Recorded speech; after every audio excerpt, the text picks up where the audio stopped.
As a gentlelady from Texas, Ms. Sheila Jackson Lee, for 5 minutes of testimony or questions. Secretary, I appreciate your presence here today, as I do millions of Americans and the members of this committee who are here seriously to do the work of the American people. Let me, first of all, speak the obvious, since my colleagues want to attribute more money to Democrats.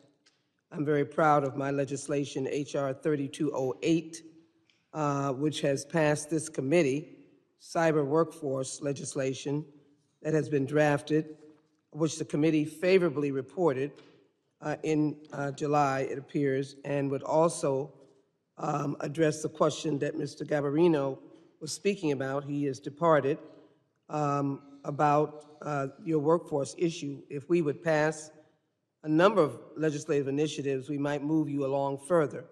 And this bill in particular talks about cyber workforce, which is one of my very serious issues. Let's train them. Let's give them internships or access, and let's put them to work. And I think if we did that, you would have at least a portion of the battle where you would have a staff that could begin working at Homeland Security. It is a place that I have heard people are interested in working primarily to defend their nation. So let's see if we can do something constructive in this committee. But I do want to address the question of dealing with the articles of impeachment, willful and systemic refusal to comply with the law. It's always difficult to ask someone to detail their own failings, frailties. Do you believe, Mr. Secretary, that you have failed to comply with the law? And where would you do better in complying with the law on behalf of the American people? Congresswoman, I've been in public service, I think, about 22 years. I've taken the oath, I think, 5 times, maybe 6. I've adhered to the oath to which I have sworn, and I have abided by the law each and every step of the way. When your question is asked over and over again, and this is for the American people, if you're still tuning in about whether the southern border is secure, they need that answer. And so I would ask the question, as someone who believes that you do the best with what you have and you work hard, and that we owe the American people the duty of a secure border, what more would you do if that was the question and the answer was that we need to do more? What more would you do to secure the American border if you felt that was necessary and that you wanted to tell the American people this is what I needed to have? Congresswoman, we are dealing with a fundamentally broken immigration system. That is our fundamental problem. And I would encourage Congress to pass a bipartisan Senate legislation that would bring tremendously advancing reform to the broken immigration system, and it would also resource our department to execute those reforms advantageously.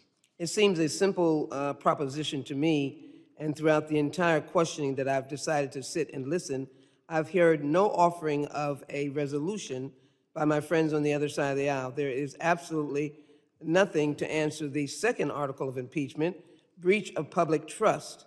And that is that we know that Congress has the sole power of impeachment, and that you shall be removed for the breachment of trust. Then what is that breach? What is your belief is a breach of trust? Congresswoman, I'm not aware of any, and let me assure you that I do not spend time on the impeachment proceedings. I focus my attention exclusively on the work of the Department of Homeland Security. We do know that, and that is an answer that I wish some of our colleagues who decide to not be here for that to be able to listen.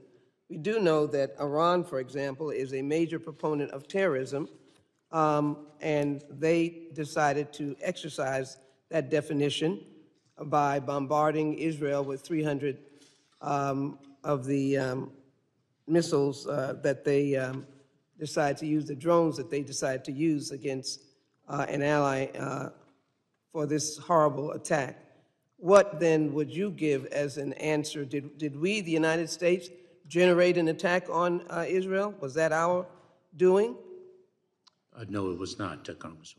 And are we prepared to be supportive in helping to defend our homeland? We most certainly are, Congresswoman. We do that every single day through the extraordinary work of 268,000 men and women in our department. And you haven't seen anybody stand up and resign and say, I'm frightened, I don't want to do this work, I don't want to protect the homeland. Have you seen that occur today? I have not, and people risk their lives every single day on behalf of our country, both in the department, in other departments, and of course, in our branches of the military. Well, let me Gentlelady's conclude, Mr. time has Chairman, and just expired, say and I now I see no gentlelady's reason time has for the expired, and we're gentleman to having be to impeached. insist on the 5 minutes I know he because of would the want me to time say that, remaining. Mr. Chairman. I see no Gentlelady is reason not for recognized. the gentleman to be impeached. Gentlelady is not recognized. I see no I reason now for the gentleman to be recognize impeached. Mr. Ezell, the I gentleman from thank the Mississippi. chairman. There's no reason for him to be Thank you, impeached. Mr. Chairman. Thank you.